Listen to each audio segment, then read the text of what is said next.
Pemilu presiden dan pemilu legislatif akan dilaksanakan pada 17 April 2019 secara serentak di Indonesia.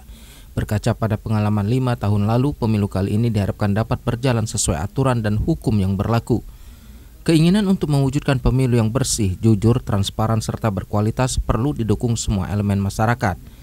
Koordif Penindakan Pelanggaran Bawaslu Palembang Eko Kusnadi meminta masyarakat untuk melaporkan ke PTPS atau Panwascam jika melihat ada indikasi politik uang yang dilakukan oknum tertentu.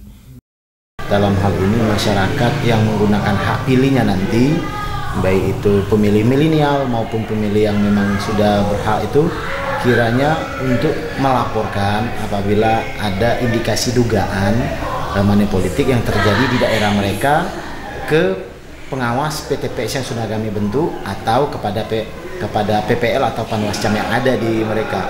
Hal ini kita harapkan guna untuk menjaga pemilu yang memang betul-betul bersih dan netralitas. Eko Kusnadi menyatakan sebagai indikasi politik uang yaitu jumlahnya 50.000 ke atas meskipun berbentuk barang, tetapi bahan kampanye seperti topi, baju kaos dan kartu nama tidak termasuk politik uang asalkan nilainya di bawah Rp50.000. Tim Liputan TVRI Sumatera Selatan melaporkan.